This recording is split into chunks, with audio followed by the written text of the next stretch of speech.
wrote this letter first to express our support, to acknowledge what we have done, and to assure you that if the time comes for us as a country to even declare a lockdown, we will support you. We also drew attention to the fact that a number of our people are poor.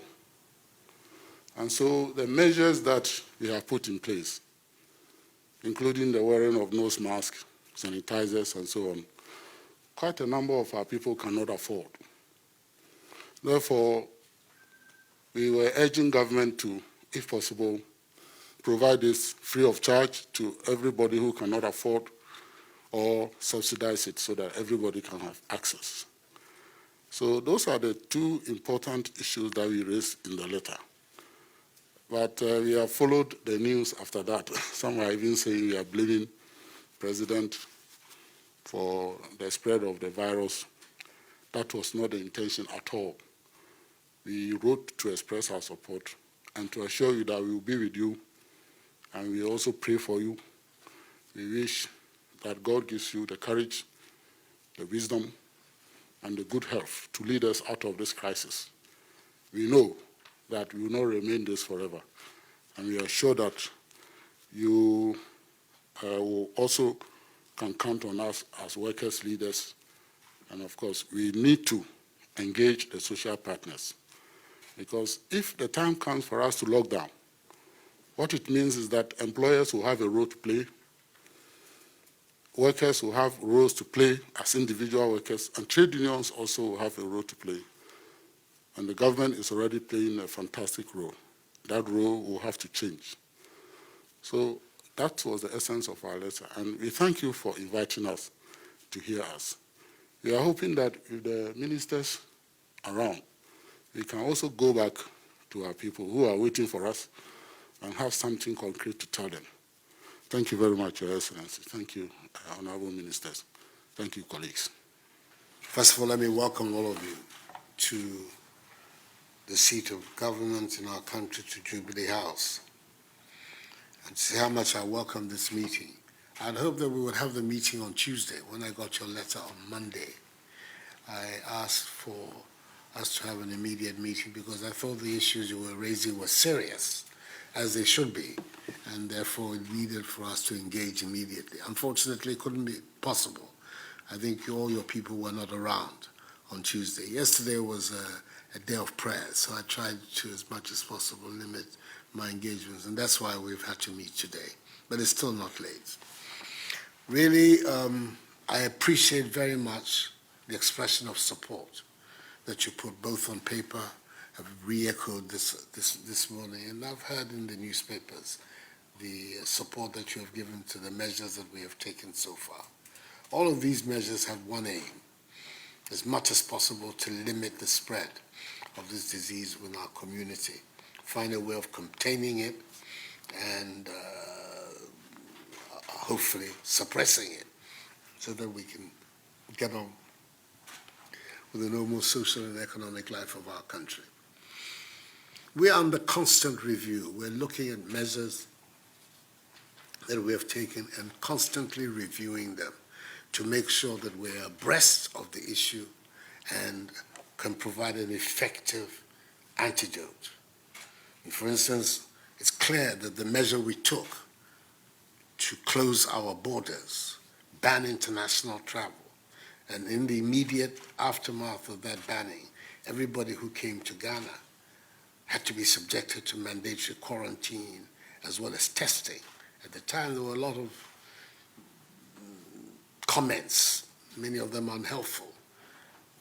But at the end of the day, I believe that the decision to ban international travel as well as to take the measures of quarantine and testing are being vindicated by facts.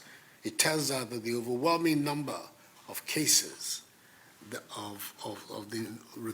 confirmed in cases of infections that we have in Ghana are all from people who came from abroad.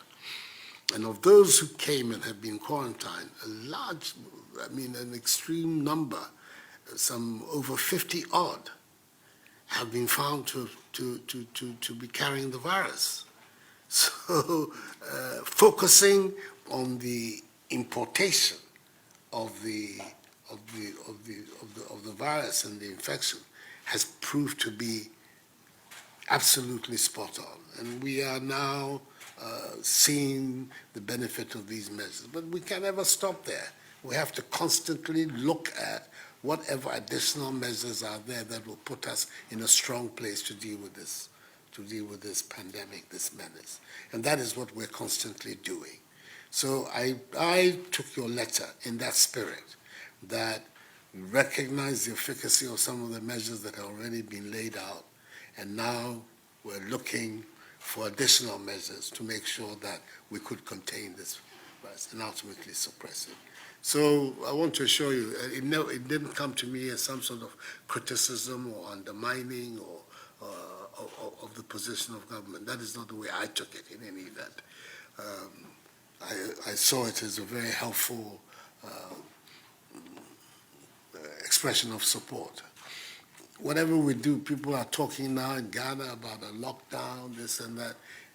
The majority of people who will be affected by decisions of that nature are the working people of our country, the ordinary people of Ghana. They're the ones who will be most affected. And it is important for us, when we're taking these decisions, to take into account their circumstances and conditions. You're going to lock down Accra. What are the consequences? Going to lock down the country. What are the consequences? Or particular areas of the country. A government, a responsible government, is required to look at all the implications before decisions are made. And that is the exercise on which we're currently engaged. And I'm hoping that much sooner than later, we will come to an agreement within government of what those measures are. And then the Ghanaian people will be informed. But I want to assure you that the matters you have put on the table are matters that we are actively deliberating, considering, and that we will continue in the spirit in which we have so far taken these measures of making sure at any one stage that we are abreast of the issue and are taking measures to be able to contain it.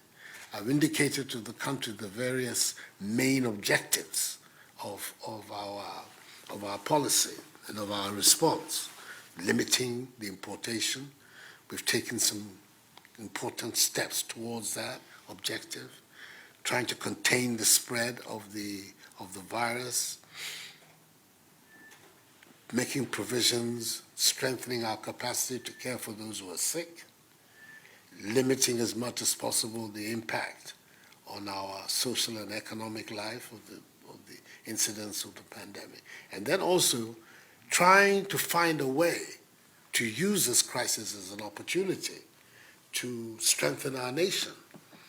We've seen how dependent we are on foreign imports for our medicines, for the various pharmaceutical incidents that we need to have to cope with this.